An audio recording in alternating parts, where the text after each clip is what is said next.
buenas tardes, les saluda Mía Ríos y les doy la bienvenida a un nuevo programa de nuestro ciclo de entrevistas retos para los próximos 5 años. Este programa está siendo elaborado con motivo del aniversario número 31 de Diario Gestión.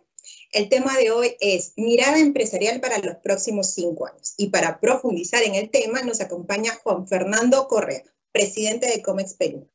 Bienvenido, buenas tardes, señor Correa. Muchas gracias, Mía. Buenas tardes, un gusto saludarla y a través suyo a todos los espectadores que podamos tener de este programa. Listo, bien. Bueno, vamos a empezar. Coménteme, con estos recientes anuncios de parte del gobierno, el contexto político, ¿cómo mira el desarrollo del sector privado para los próximos 5 años? Bueno, la verdad es que este gobierno comenzó en el mundo empresarial con una preocupación por producto de una incertidumbre acerca de efectivamente qué políticas serían las que implementarían en los próximos 5 años, ¿no? Y la verdad han pasado, no sé, un poco más de 60 días y la incertidumbre sigue igual, ¿no? No ha cambiado en absoluto la percepción de incertidumbre con respecto a qué dirección está tomando el país. Y eso es un gran problema porque va a afectar directamente la creación de empleo, ¿no? La creación de empleo depende de la actividad de que se inicien negocios, que se inicien empresas o que se expandan o entrar a nuevas tecnologías o, en fin, desarrollar la actividad de todos los peruanos y todos los empresarios y empresarias. Requiere una claridad de hacia dónde vamos, ¿no? Mientras eso no esté presente, es muy difícil que se tomen decisiones y por lo tanto que se genere empleo, ¿no? Con lo cual una gran preocupación con respecto al futuro del país y sobre todo a que podamos salir de esta crisis económica que aún persiste, ¿no? Los mensajes que se emiten fuera del país, dentro del país, ¿cómo lo perciben ustedes? Porque, por ejemplo, ¿sienten un alivio cuando escuchan mensajes en el exterior y de repente la situación a nivel nacional es distinta? ¿Cuál es el mensaje que ustedes, digamos, escuchan o los mantiene un poquito más tranquilos? Bueno, no, en realidad yo creo que siempre es positivo que unas nuevas autoridades conozcan lo que es el mundo y que salgan a conocer, digamos, la realidad mundial, ¿no? Y en ese sentido el viaje de la delegación presidencial el mes pasado a Washington y Nueva York, yo creo que definitivamente va a tener un efecto positivo en su percepción de la realidad, ¿no? Sin embargo, las señales que se dieron allá no son consistentes con las señales que se dan acá, ¿no? Con lo cual, pareciera que no hay un liderazgo claro, para ponerlo en esos términos, ¿no? No hay una convicción desde el sector empresarial que el gobierno tiene una dirección definida, más bien pareciera que hay varias direcciones al mismo tiempo y nuevamente eso lo que genera es incertidumbre. Y cuando hablamos de incertidumbre en la toma de decisiones, no son consideraciones políticas, ¿no? Lo que está en juego. No es que súbitamente el empresariado dice no vamos a invertir porque queremos hacer una guerra política al gobierno. No, en absoluto. Eso es un comportamiento natural de los seres humanos. Y podemos aterrizarlo al mundo cotidiano. O sea, imagínense que usted tiene un puesto de mercado y el administrador del mercado o la municipalidad decide que va a anunciar cambios, pero no te dice con claridad cuáles son los cambios, pero que además sabes que va a haber un reordenamiento de todo el mercado y ya no sabes dónde estará tu puesto o si vas a pagar más o menos por el puesto, con lo cual... ¿Qué haces? ¿Inviertes en más mercadería para vender más? ¿Te esperas a que se clarifiquen las cosas? ¿No sabes si vas a seguir adelante? ¿Vas a buscar? Entonces de repente te vas a otro mercado, ¿no? Bueno, igual sucede, exacto. O sea, ese tipo de cosas generan incertidumbres a la empresa pequeña, grande mediana, microempresa, al negocio personal, al negocio individual, a todo el mundo le genera una gran incertidumbre. Entonces, en ese sentido, no es un tema político, es un tema de naturaleza humana. La gente no va digamos, a iniciar actividades en medio de no saber para dónde va. Claro, entiendo.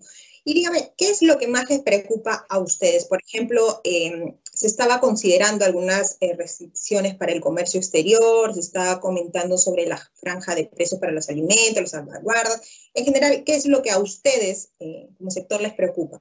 Sí, desde Comex Perú tenemos una gran preocupación por ese tipo de medidas, ¿no? Porque efectivamente se ha hablado mucho de establecer aranceles más altos o salvaguardas a la importación textil, entre otras, y ahora también se ha hablado de revisar la franja de precios para dar más protección a los productores nacionales, ¿no?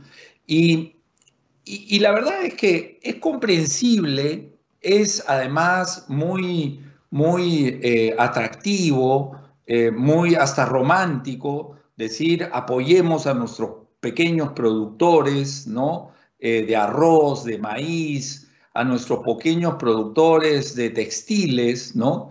En aras de defender la producción nacional. Eso suena muy bien. El problema con eso es que esas medidas no generan necesariamente que esos sectores despeguen, en primer lugar, y tenemos una demostración en el calzado que tiene medidas antidumping desde hace 25 años y las sigue necesitando porque no se ha transformado de manera eficaz, no se ha generado mayor eficiencia, simplemente sigue siendo la misma industria que hace 25 años. Y por otro lado, porque finalmente los que pagan la cuenta son las amas de casa y las familias. Entonces, yo no tendría ningún problema de decir, ya, perfecto, pongamos franja de precios o pongamos salvaguardas, subamos los aranceles para proteger la industria nacional, pero yo voltearía primero y le pediría a las amas de casa, a ver, señoras, por favor, y familias, ¿no? Levanten la mano. ¿Quiénes quieren pagar más por los productos, ¿no? Para proteger a los pequeños productores agrarios o para proteger a los... Que digan, si las amas de casa del Perú voltean y nos dicen, sí, no hay ningún problema, estamos todas dispuestas a gastar, a pagar más por los productos, para beneficiar a los distintos productores agropecuarios o industriales, entonces perfecto. Tenemos un acuerdo nacional de que las cosas van a ser más caras y que eso va a favorecer a la industria nacional y perfecto. Pero eso no va a suceder porque las familias no tienen suficiente dinero. Entonces, si ya tenemos un proceso inflacionario producto de la subida del dólar principalmente, además de la subida de materias primas a nivel internacional, ¿se imaginan además de eso subirle más los precios a las familias porque vamos a poner aranceles más altos, una franja de precios más altas? Yo creo que suena lindo, pero es muy negativo. Y eso hay que decirlo abiertamente. Eso atenta directamente contra la mayoría de las familias del país. Uh-huh. En ese sentido, ¿qué sugerencias, digamos, como usted mencionaba, muy romántico todo, pero qué sugerencias un poco más reales de repente podrían aplicarse para no perder, digamos, la intención que tienen ellos por un lado y también alinear a necesidades o a lo que usted mencionaba en el caso de las amas de casa, si es que van a pagar más, ya de por sí los precios están subiendo en general. Entonces, ¿cómo podríamos encontrar un equilibrio? ¿Cuál sería, digamos, la propuesta, la recomendación que ustedes harían? Bueno, yo creo que acá se trata de mejorar la productividad tanto del sector agropecuario pequeño como del sector industrial pequeño, ¿no? O sea, es tomar medidas para mejorar la productividad. En el tema, por ejemplo, del agro, claramente hay una oportunidad tremenda de establecer cadenas logísticas más eficientes y más productivas. O sea, hoy día, a ver, la producción de la papa, por ejemplo, hay 2 millones de hectáreas o 1 millón de hectáreas que se dedican a la producción de papa en minifundios, que después el proceso de acopio de eso es carísimo. El proceso de recolección de leche, por ejemplo, muchos campesinos tienen 2 o 3 vacas y pasa un camión y recoge leche. O sea, imagínate la operación logística de eso es tremendamente costosa e ineficiente, igual con la papa, ¿no? Entonces, claro, entran los comerciantes, entran los acopiadores. Bueno, entonces el Estado sí puede facilitar el acopio, sí puede facilitar procesos logísticos más eficientes para la producción de los campesinos, con asesoría, con mejora de pastos, con mejora de tecnología que les permita mayores productividad. El tema es productividad, cómo mejorar la productividad para que los rendimientos sean mejores. No simplemente decirte, no te preocupes, o sea, en toda ecuación económica hay precio y cantidad. Si es que en una misma hectárea puedo sacar el doble de producción, entonces no necesito subir el precio porque voy a tener un ingreso más grande simplemente porque produje más. Entonces, la productividad es el factor fundamental. La política que se está planteando es, no te preocupes de producir más, simplemente vamos a darte un mayor precio, pero ese precio lo paga el consumidor y eso no necesariamente mejora la productividad de las personas. Y a nivel industrial, a nivel, digamos, de la pequeña empresa, yo creo que tenemos que plantear medidas para mejorar también la productividad, también la eficiencia y la formalización. ¿Por qué tenemos 75-80% del empleo informal? Porque las leyes laborales en el Perú son de las más restrictivas del mundo. Se habla mucho de que hay que recuperar digamos, los beneficios laborales. Los beneficios laborales en la mediana y la gran empresa se cumplen de manera generalizada, son pocas las excepciones en donde eso no se cumple, pero eso no resuelve el problema del 80% que está en la informalidad. Ese 80% que está en la informalidad lo está porque la microempresa y la pequeña empresa no tienen la estructura suficiente de eficiencia para poder cumplir con las normas laborales. Entonces, sí se necesita hacer una reingeniería que ayude a tener mayor eficiencia, mayor productividad y sobre todo ayudar a la formalización. Sí, hay temas de financiamiento. En Comex Perú, por ejemplo, hemos lanzado junto con Confiep y junto con una serie de empresas el compromiso voluntario de pagarle a las pymes, a las MIPES, o sea, micro y pequeñas empresas, dentro de los 30 días a más tardar. O sea, y eso es un acuerdo voluntario que estamos planteando para ayudar al apoyo financiero de las pequeñas empresas. Medidas como esa definitivamente pueden ayudar por el lado del financiamiento. Ya se aprobó finalmente el reglamento del factoring. Eso está muy bien, eso también va a ayudar al financiamiento. Ahí hay 2 propuestas concretas que van a ayudar a la pequeña empresa, pero ayudémosle ahora a tener más flexibilidad para contratar y sobre todo para formalizarse. Y ahí hay un tema que también discutimos siempre como algo a considerar, y es que el techo que le pone la SUNAT a las microempresas, a las MIPES, sí, a las MIPES, de 1.700 UITs en ventas, además hay otros factores más que se evalúan, pero eso lleva al enanismo. Para ser eficiente se necesita tener escala. No pasaría nada si es que el techo de 1.700 UITs se sube a 5.000 UITs. No pasa nada, tributariamente no le va a pasar nada al país y ayudas a que un montón de empresas que están en el borde crezcan, sigan creciendo y puedan desarrollarse. Entonces, hay medidas muy sencillas, muy prácticas, muy poco políticas que se podrían tomar para ayudar a las micro y pequeñas empresas de todos los sectores, no solamente de alguno en particular que se quiera trabajar, ¿no? Entonces, sí hay un montón de alternativas y de temas que se pueden trabajar sin necesidad de estar haciendo que las amas de casa paguen más por sus productos. Sí, totalmente de acuerdo. Precisamente siguiendo esta línea de los pequeños productores, de las pequeñas empresas, digamos, a partir de la pandemia, como que se ha puesto más atención, ¿no? A los más pequeños. Pero ¿cuál sería el mea culpa de repente, ¿no? Usted mencionaba las acciones, por ejemplo, que, bueno, ya está el factoring, el tema de pagar a los proveedores en plazos más cortos a los que eran, pero ¿cuál sería el mea culpa de por qué no haberlo hecho antes, o a quién podríamos atribuirle de repente alguna responsabilidad, de repente que no se ha reaccionado a tiempo?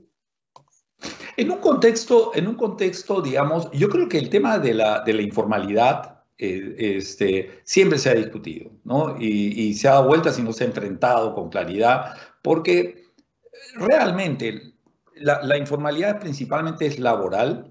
¿Por, ¿Por qué las empresas son informales? ¿Por qué la micro y pequeña empresa rápidamente es informales? Hay tres factores.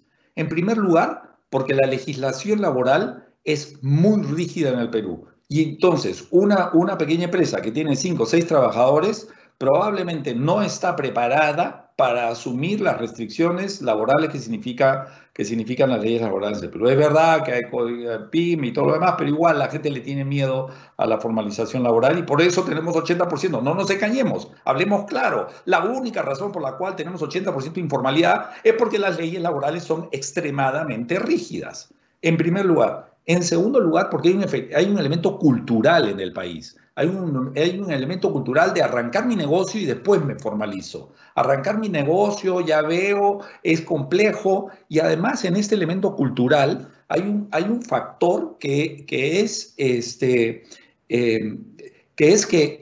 ¿para qué me voy a formalizar si el Estado no me da nada? Si el Estado no me retribuye con servicios. Eso también hay que resolverlos. ¿Para qué me voy a formalizar si después va a venir la municipalidad y me va a volver loco? ¿No? Entonces, y bueno, se tratan de formalizar con la municipalidad, porque si es que no se formalizan, igual después vienen otras consecuencias. Pero en general, la gente, el peruano, digamos, busca arrancar su negocio porque necesita hacerlo, porque necesita vivir, necesita generar ingresos y no necesariamente tiene ser formal como un criterio. Y en tercer lugar, ya son los temas tributarios que cada vez tienen que ser más sencillos. Yo creo que la SUNAT está avanzando en ese sentido, en hacer las cosas más sencillas.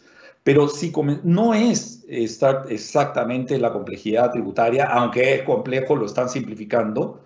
Sí es pagar impuestos por algo que después yo no tengo beneficios, pero lo más importante no es la complejidad tributaria, son los otros factores, el elemento de la dureza, de la rigidez laboral y el elemento de la, digamos, del factor cultural, de que prefiero hacer las cosas así, después ya veo si me va bien, me formalizo, ¿no? Entonces, pero estos temas, ¿por qué no sean, cuál es la culpa? Que no los hemos discutido abiertamente, porque cualquiera que dice que en el Perú las leyes laborales son de las 10 peores más rígidas del mundo, en 350 países, todo el mundo se espanta diciendo, ay no, qué horror, ¿cómo vas a hablar de flexibilización laboral? Bueno, no hay problema, el resultado está ahí, 80% informalidad, que entonces hay un elefante en la vidriería y nadie lo quiere ver. Ese es el problema central que tenemos. Entonces, si queremos ser productivos y eficientes, no, a la gran empresa no le den ninguna concesión más, de eso no se necesita. Ya lograron escala y pueden funcionar. Pero si queremos arreglar el tema de la microempresa y pequeña empresa, ataquemos los temas laborales, tributarios y de escala. Hay que darle productividad y escala. Usted ha mencionado bastante el tema laboral, lo comentaba desde hace un momento también. ¿Cómo toman estas iniciativas, por ejemplo, del Congreso, como eliminar la tercerización, que ahorita hay contratos injustos, se cuestiona mucho el contrato temporal? ¿Cómo toman ustedes, considerando que en el sector agro, por ejemplo, se aplica mucho de estos contratos estacionarios, que es un poco lógico, que va de acuerdo a la estación del producto, ¿no? Entonces, estas iniciativas del Congreso, ¿cómo los preocupa? ¿De qué manera, si de promulgarse, podrían ustedes, o cómo los afectaría, o cómo podrían adaptarlo de repente? Bueno, nuevamente esas son medidas que generan más dificultad para hacer empresa, para llevar adelante tu negocio que las que ya tenemos hasta ahora, ¿no? Entonces, finalmente, por ejemplo, la tercerización, pueden haber abusos, pero para eso está SUNAFIL para que los controle, ¿no? Pero la esencia de la tercerización es la búsqueda de especialistas que hagan determinados trabajos. Entonces, la especialización produce mayor eficiencia. Si todas las empresas tienen que tener habilidades para hacer todas las actividades que se hacen dentro de la empresa, nunca va a especializarse. La fortaleza de una empresa es que se focalice en las actividades que son centrales a su negocio. Si es que tiene que hacer todas las actividades, pierde productividad, pierde eficiencia. Y por eso hay especialistas que pueden resolver una serie de problemas que no necesariamente todas las empresas están capacitadas. Y esa es la razón de ser de la tercerización. Ahora, si es mal usada, que se castigue, que se sancione, que se arregle eso, pero la esencia de la tercerización es buscar la eficiencia, la productividad, el que especialistas hagan determinados trabajos, ¿no? Que no necesariamente los sabe esa cabalidad. Ahora, todo esto para nosotros está, digamos, en un contexto de una incertidumbre que gira sobre todo alrededor de la propuesta de esta Asamblea Constituyente, ¿no? Que nuevamente es un planteamiento de incertidumbre hacia adelante que nos cuestiona cómo va a ser el país en el futuro. Esa incertidumbre, esa discusión de la Asamblea Constituyente es claramente una propuesta que llevaría al país en una dirección en donde nosotros tememos que se pierdan las libertades fundamentales, tememos que se cree condiciones para la permanencia eterna en el poder de determinados partidos y que definitivamente en esas condiciones no habrá inversión privada significativa en los próximos años. Porque, como decía antes, si te van a cambiar las reglas del juego y tú tienes en el mercado que tienes tu puesto y no sabes cómo va a ser el futuro, no vas a invertir en tu puesto. Lo mismo sucede en lo demás. Entonces, la gran preocupación que nosotros tenemos es esa. Y vemos una falta absoluta de dirección por parte del gobierno. No sabemos en rigor quién gobierna y con qué objetivo. Es una incertidumbre absoluta y en esas condiciones no es posible seguir adelante. Más aún, los mensajes que hemos recibido en los últimos días acerca de amenazas de que si el Congreso no hace esto, se cierra, o comunicarse en quechua, que nuevamente puede ser muy hermoso, pensamos que eso es una discriminación y claramente desune al país porque no tengo ningún problema que alguien pueda comunicarse en un idioma nativo, si quieren a Yanika también, no tengo ningún problema con eso, pero los mensajes del gobierno tienen que ser a todo el país. Y eso significa que uno debería comunicar siempre en el idioma que entienden 90 y tantos % de los peruanos. Si es que alguien necesita, incluso en las comunicaciones oficiales, ponemos una persona para que dé en señales, ¿no es cierto? El lenguaje de señales. Bueno, ¿cómo es posible que una autoridad hable solamente en su idioma nativo y no ponga, como hacemos por respeto a las personas que tienen dificultades audiovisuales, así como ponemos por respeto a una persona que dé su mensaje en señales? ¿Cómo es posible que no haya una persona que esté traduciéndolo en el momento para hablar en español? Eso significa un mensaje de desunión al país. Y un gobierno que empuja la desunión no puede tener un apoyo de la ciudadanía, porque lo que necesitamos del gobierno es unión. El presidente de la República planteó unidad en su discurso del 28 de julio. Las actitudes que estamos viendo no son de unidad. Dígame, bueno, mencionaba que le preocupa el tema de la Asamblea Constituyente, a muchos en realidad, pero ¿cómo usted cree, o bueno, el sector cree, que debería haber un cambio en la Constitución? Dadas las circunstancias, cómo se está planteando todo ahora, que no sabemos quién dirige al país, independientemente de eso, ¿requeriríamos un cambio en la Constitución? Yo creo que sí hay necesidades de varios cambios. Y voy a plantear en esta ocasión uno.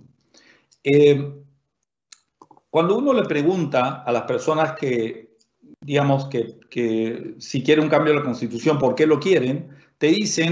Las personas te dicen porque quiero trabajo, porque quiero educación, porque quiero salud, y algunos te dicen también porque quiero que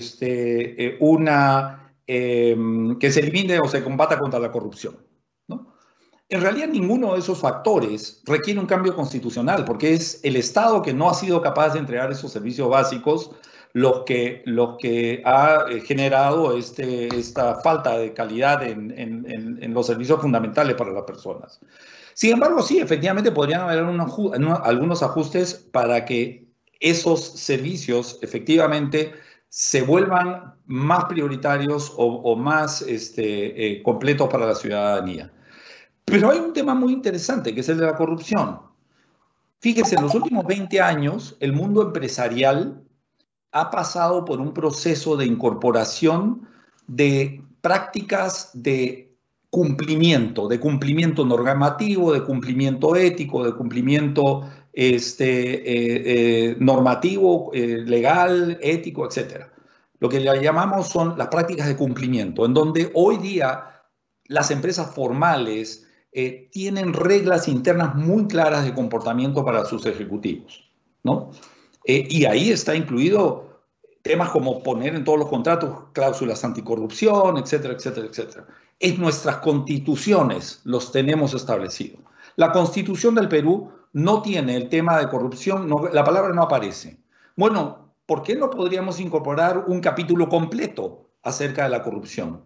Un capítulo completo acerca de la lucha de la corrupción. Así como las empresas hemos creado nuestros capítulos de cumplimiento, bueno, que el Estado, que la nación cumpla de manera similar e incorpore un capítulo completo anticorrupción. Yo creo que ese es un cambio que debería ser evaluado. Los constitucionalistas y los abogados tendrán que darle forma a esta idea conceptual, pero claramente sí es necesario que haya un cambio constitucional en ese sentido, así como también pueden haber cambios en otro sentido, por supuesto, pero todos esos cambios pueden ser discutidos en la Constitución, más aún.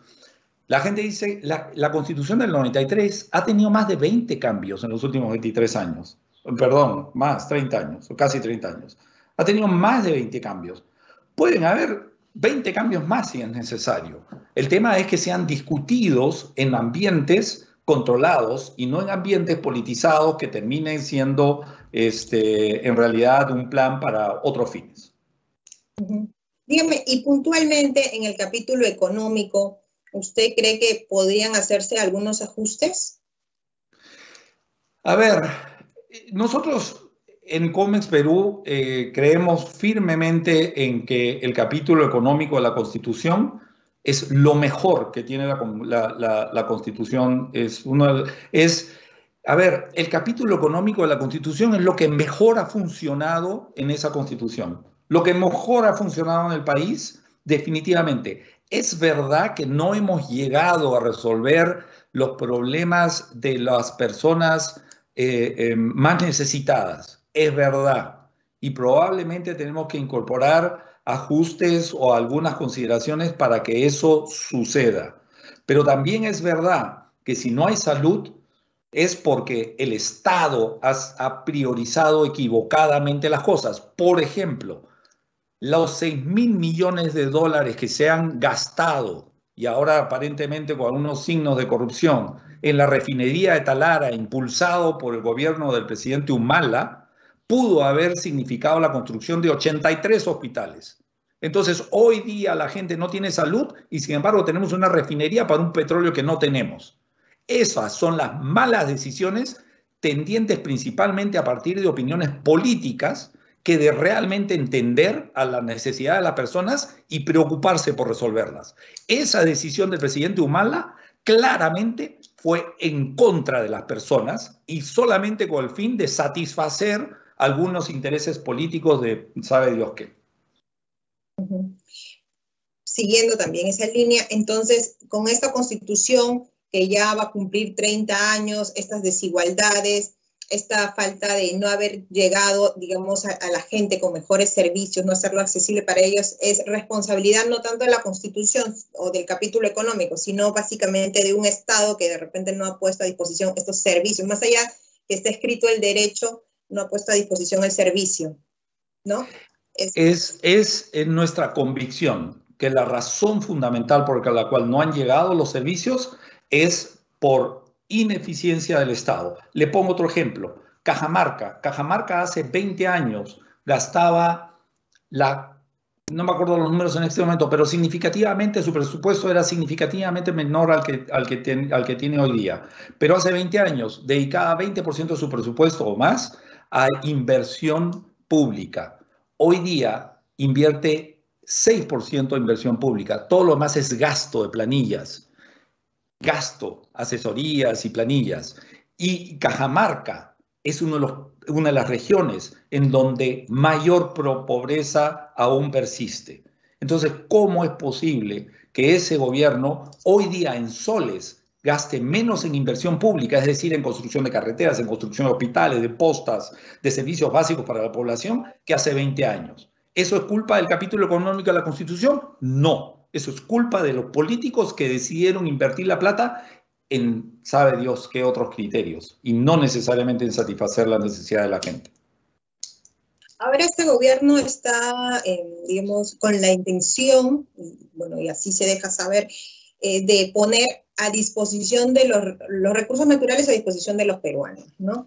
Entonces, sobre este afán, ya el Premier ha mencionado el tema de nacionalizar los recursos, que bueno, en términos jurídicos ya se ha conversado que de repente la palabra nacionalización no existe como tal, pero vamos a la intención. ¿A ustedes cómo les preocupa estos comentarios, esa intención de nacionalizar recursos, de tomar hacer un costado de repente al sector privado, a la empresa, si es que esta no cumple con las expectativas que ellos tienen? A ver, nuevamente eso para nosotros son miradas claramente populistas que buscan atraer la atención de los peruanos en base a ideas que suenan muy bonitas, pero que en la práctica son muy malas. Y quiero explicar un poquito esto. En el caso del gas de camisea, han habido varios políticos a lo largo de los años que dicen que se debió o se debe renegociar alguna de las condiciones. Bueno, yo no soy especialista en el tema y no puedo contestar a esa pregunta de si se deben o se pueden o corresponde o no corresponde renegociar las condiciones. Sin embargo, lo que la gente no sabe es que el gas en camisea sobra. Hoy día nos está sobrando por lo menos 20% del gas. Y la razón por la que sobra, que tienen que sacar, de camisea sale gas natural y GLP. Y salen juntos. Y todo el GLP que sale se vende en el mercado local. Todo el gas natural que sale no se vende todo en el mercado local y se vuelve a insertar en la tierra un 20% de lo que se saca. ¿Por qué es esto? Porque no se ha acelerado el proceso de generar la infraestructura de distribución para que llegue a más hogares. ¿Todo Lima está cubierto? No. Y se ha hecho todo lo necesario para que haya una distribución del gas natural. No. ¿Y eso es culpa del concesionario de la extracción de gas? No. Hay toda una red que son muchos jugadores y el Estado sí tendría que haber tenido un papel importantísimo en incentivar o en crear o facilitar o impulsar la distribución del gas. Pero lo más importante es que la gente no sabe, pero en el Perú, desde que entró en producción full el gas de camisea, las tarifas eléctricas que tenemos nosotros están entre las más bajas de la región. Y eso es por todas las centrales termoeléctricas que se instalaron, que producen energía mucho más barata. Entonces tenemos energía todos pagamos menos luz que hace 20 años. Vean sus recibos, por favor. Entonces la gente dice, no me llega el gas. No, no te llega el gas probablemente, pero estás pagando una tarifa eléctrica más baja gracias a ese gas. Entonces, se está hablando como que hay que recuperar un recurso.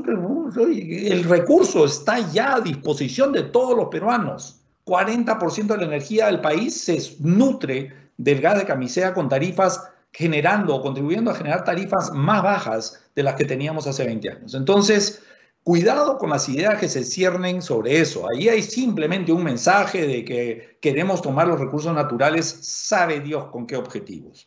Pero que el Estado pueda ser mejor operador que el privado, eso nunca ha sido así en el Perú. Las empresas estatales que se crearon durante el gobierno del general Velasco Alvarado, que se celebró ayer el día del golpe de Estado, el 3 de abril de 1968, lo que hicieron es crear un forado que empobreció a todos los peruanos. Entonces, que no se deje engañar a la ciudadanía que las empresas estatales van a funcionar mejor. Las empresas estatales se convierten en un botín en donde meten a los familiares, meten a los, en fin, toda clase de problema. Y hablando de empresas estatales, se habla mucho del agua. Bueno, el agua lo maneja el Estado en todo el país. Y entonces me están diciendo de que es el capítulo económico de la Constitución lo que permite que no haya agua en todos los ciudadanos. No, no tiene nada que ver. El agua lo maneja el Estado. Seapal es una empresa pública que además los cargos son hereditarios. Yo no sé si ustedes sabían, pero la única entidad en el país que tiene cargos hereditarios es Seapal. Señor Correa, ya para ir terminando, la última pregunta. Hablamos desde el inicio las expectativas que tenían para los próximos 5 años, la incertidumbre que tienen ahorita, que hay ahorita en el país. Puntualmente, para el próximo año, ¿qué se esperan? ¿Qué esperan ustedes? ¿Que sea mejor que un 2021? ¿Qué es lo que...? Si se mantienen las cosas como vienen, con el grado de incertidumbre, lo que nosotros esperamos, digamos, no creo que mejoren significativamente las cosas. O sea, la perspectiva en este momento es que el próximo año va a ser un año probablemente sin crecimiento económico, sin generación de empleo significativo, con mucha informalidad, con mucha incertidumbre. Frente a ese escenario es absolutamente importante transmitir con claridad los mensajes al gobierno para que rectifique, para que evalúe con cuidado las decisiones que toma y los caminos que toma. Nosotros esperamos, ojalá, que el presidente de la República entienda que no gobierna para la mitad de que votó por él o para los quechohablantes, gobierna para todo el país. Y si es que no entiende a cabalidad eso, entonces no va a poder movilizar al país para salir de esta terrible crisis económica. Es absolutamente importante, primordial, que él genere, impulse la unidad del país. Unidad es lo más importante. Y asimismo es crítica la unidad del sector privado, de los gremios, en fin, de toda la sociedad civil, para entender que necesitamos mantener un Estado de Derecho y una economía libre y una libertad para las personas hacia el futuro. Ok, listo, señor Correa, muchas gracias por su tiempo, por habernos acompañado en este ciclo de entrevistas y nuevamente darle las gracias y espero más adelante poder seguir conversando. Encantado de la vida mía, muchísimas gracias a Gestión por la entrevista. Gracias. Bien, amigos, nos acompañó Juan Fernando Correa, presidente de Comex Perú. Nosotros nos despedimos, recordarles que toda esta semana va a seguir el ciclo de entrevistas, retos para los próximos 5 años, así que pueden seguirlo por nuestras redes sociales y también por YouTube. Muchas gracias, buenas tardes.